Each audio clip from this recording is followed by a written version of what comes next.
Donald Trump's enablers are quietly preparing exit strategies as the Trump era eventually is going to sunset, for lack of a better term. And how it happens could have a massive impact on what comes next in the United States. So let's kind of lay out the way it's going right now. And this has major policy implications.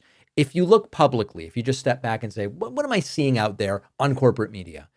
Republicans are publicly lined up behind Donald Trump like it's, November of 2016. But behind closed doors, it's a very different story. Every member of Congress that I've interviewed tells me the same thing.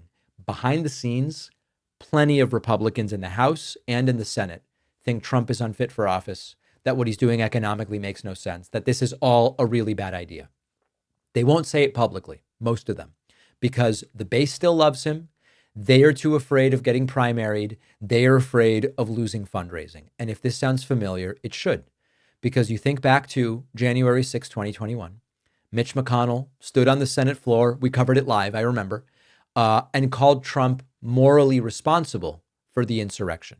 And Lindsey Graham said, count me out from the movement that did that on January 6th.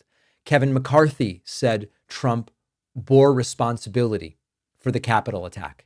But then they crawled back into the movement as it became politically inconvenient to think for yourself and have a spine in the Republican Party. So now we're in Trump's second term, 2025, shaky economic indicators, not a recession at this point, but things are shaky. The administration is more chaotic than ever. And there is this shift that is happening. And part of it is Trump is done in 2028. No matter what Steve Bannon tells you, Trump's done. Republican operatives, lawmakers, 2028 hopefuls, they are keeping a very close eye on the volatility of Trump's decision making and the eroding approval ratings. And they're sort of like vultures circling a limping animal. They are not challenging him outright for now, but they are laying the groundwork behind the scenes to move the second that it becomes politically safe to do so. So you're going to hear the soft rollout with phrases like, we are approaching our next generation of leadership in the Republican Party. We want fresh voices for 2028. So it's not just political fluff. It's a message with a target, and the target is Trump. Everybody from Ron DeSanctimonious to Nikki Haley to Glenn Youngkin, they're quietly building their infrastructure. It's not for right now, it's for what comes next. And the calculation is super easy. If Trumpism collapses under the weight of Trump or under legal baggage or whatever, there's a bunch of people who want to be first in line.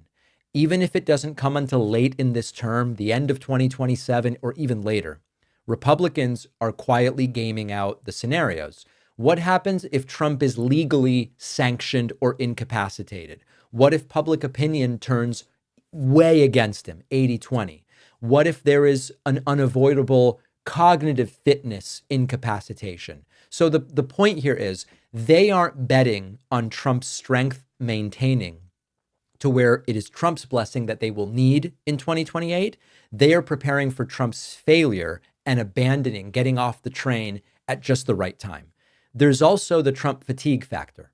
Political staffers are burning out. High-level staffers are cycling through really quickly. And the MAGA loyalty tests are starting to wear thin. So the seasoned strategists don't really want to deal with the Trump world chaos.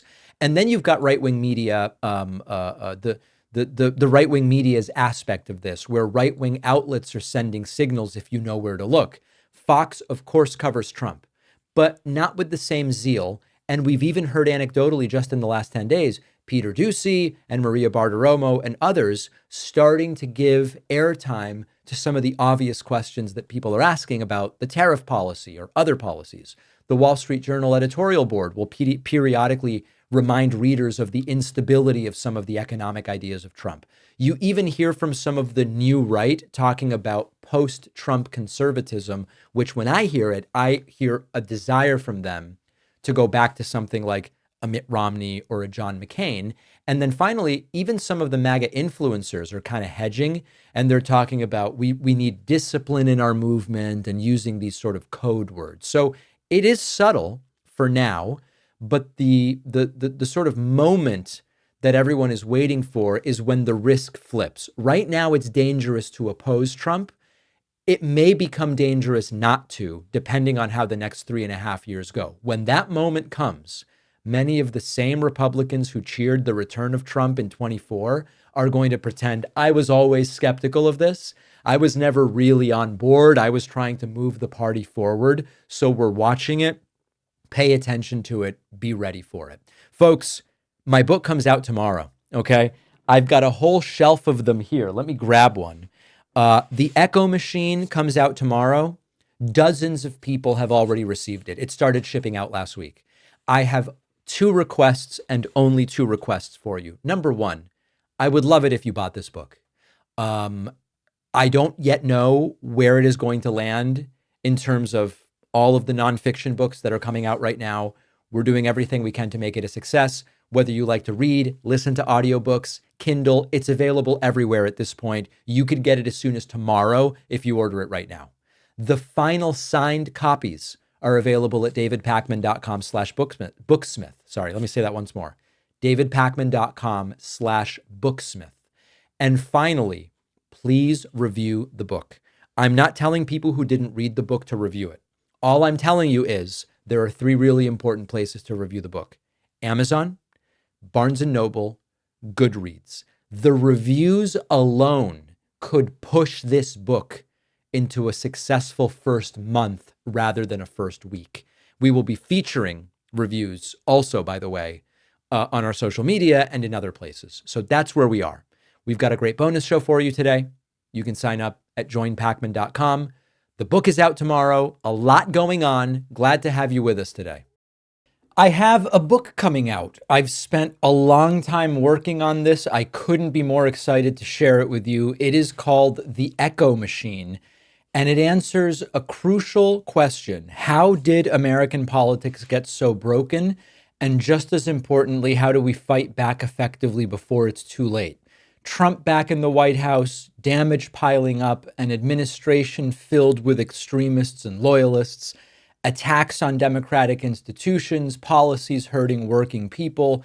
If you've felt like you're screaming into the void and watching democracy slip away, my book, The Echo Machine, will help you make sense of what's happening and also give you an idea of what we can do about it. Go to davidpakman.com/echo or find it on Amazon, Barnes & Noble, Audible, Kindle, anywhere books, ebooks, and audiobooks are sold. You can also call any local bookstore and say, I'd like David Pakman's The Echo Machine from Beacon Press. Pre-orders make a huge difference. Please support the book at davidpakman.com/echo.